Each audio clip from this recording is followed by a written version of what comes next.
Good morning, everybody. My name is Ivan Gerov. I am a representative of Acton Exchange Limited from the UK. Thank you for coming to our short presentation today about a very interesting project which is just coming to its final stage. What we mean is that the research and development stages of the project are coming to an end soon, but its implementation is just about to begin. We're very excited to be able to tell you about it and hope you like it. This is a project about a new so-called multi-sectoral approach in secondary education and is proudly financed by the European Union Erasmus Plus program. The approach is called multi-sectoral because it combines different traditional school subjects into a more interesting way of acquiring practical skills for coping with real-life situations. In terms of where this project is aiming with regards to the different levels of education, it is mainly focusing on the lower level of secondary education. We're talking here about children between the ages of 11 and 15 years old. We have, however, spoken to some teachers who already implement a somehow similar approach with students from an even earlier age. So, in their experience, it is possible for an even larger group of students to benefit from it. The project is, of course, also aimed at teachers and other teaching professionals who teach subjects included in the main curriculum. They are among some of our strategic partners. Several different schools were closely involved even during the research and development stage of the project, and their professional input and feedback was very valuable. They were mainly from different small towns in Bulgaria and Greece. The duration of the project was 36 months from the beginning of September 2020 until the end of August 2023. The project was financed and realized thanks to the Erasmus Plus program, so we're going to mention a few words about the program itself. Mainly, what are the goals, priorities, and scope of the Erasmus Plus program? Erasmus Plus is aimed at supporting education, training, and youth and sport activities. It provides funding for programs, projects, and scholarships. It stimulates cooperation between different European Union member states, as well as wider international cooperation in some cases. Let's look at the field of action, the activities and milestones of the program itself. There are three main types of key actions within Erasmus+. The first one is called Learning Mobility of Individuals. The second one is Cooperation for Innovation and Exchange of Good Practices. And the third one is Providing Support for Policy Reform. The current project falls under the second type of key action. The priorities of the program are social inclusion, strengthening of key competences, and also development of innovative practices through digital technologies. Let's look at which are the target groups and the project partners. The project idea could be implemented in every European school without carrying an additional financial and operational burden for the schools.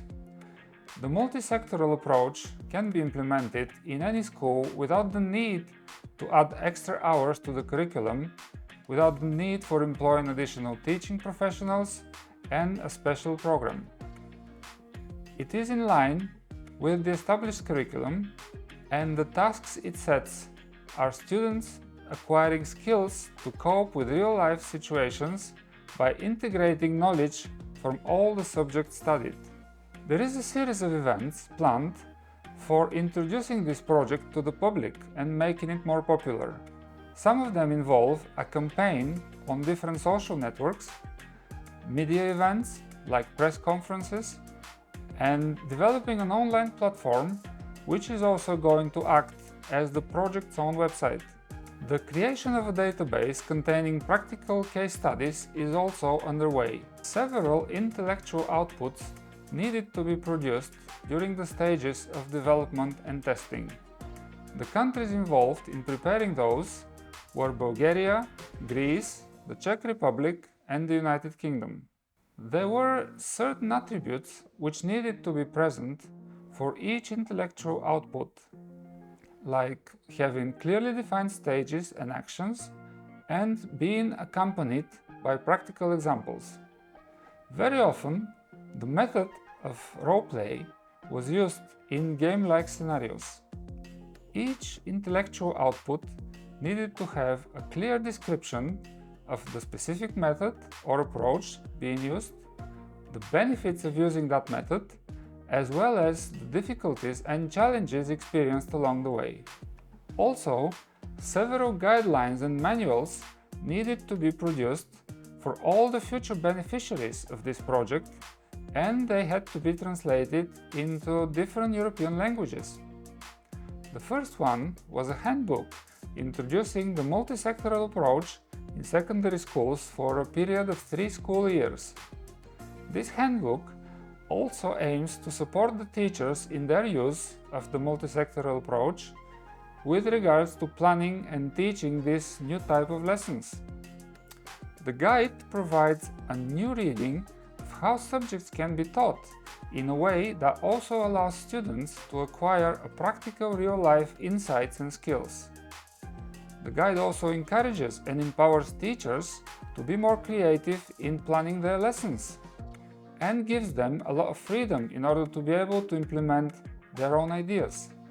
The intellectual outputs, which have been completed so far, can be downloaded from the project's website under a section Multi-Sectoral Approach.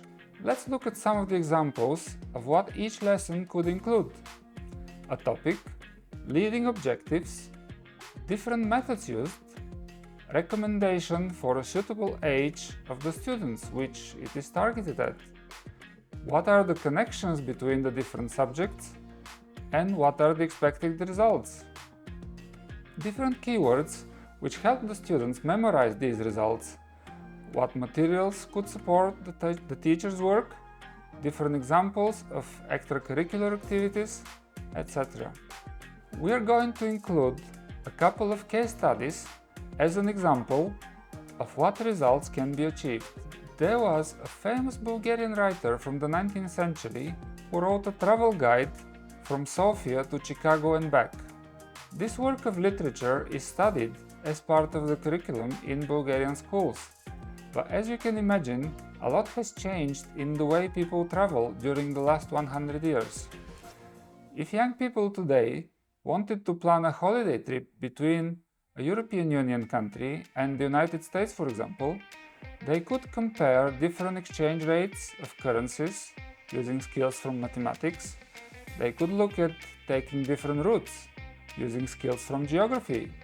They could explore local customs and events using knowledge from history, and possibly include knowledge from several other subjects they study. My Energy Saving Home is another example of an already developed case study on a globally valid theme. We all know that energy is all around us. It is responsible for making everything happen. Whether we are using a household appliance, or walking in the park, driving a car around town, or doing anything that involves movement or activity, energy is everything we eat, consume or use. Energy powers and regulates the body's natural internal functions. It repairs cells and body tissues, builds muscles, and is needed to maintain homeostasis. The harsher the environment, the more energy is needed to maintain it. As you can imagine, understanding all of these processes in detail can involve knowledge from physics, chemistry, biology, and many other branches of different sciences, which can all complement each other and lead to a better overall understanding of the world around us. These are only a few examples of what can be achieved by introducing the multi-sectoral approach alongside of the traditional curriculum of schools. But we're constantly welcoming feedback and recommendations for improvements from all parties involved. I will be available for questions after the presentation, but we also encourage everyone's feedback by email to the project coordinators from Plovdiv. And we hope that more and more schools will choose to get involved and start using the multi-sectoral approach alongside of their daily teaching activities. Thank you so much for your interest, and we hope to see you all again soon.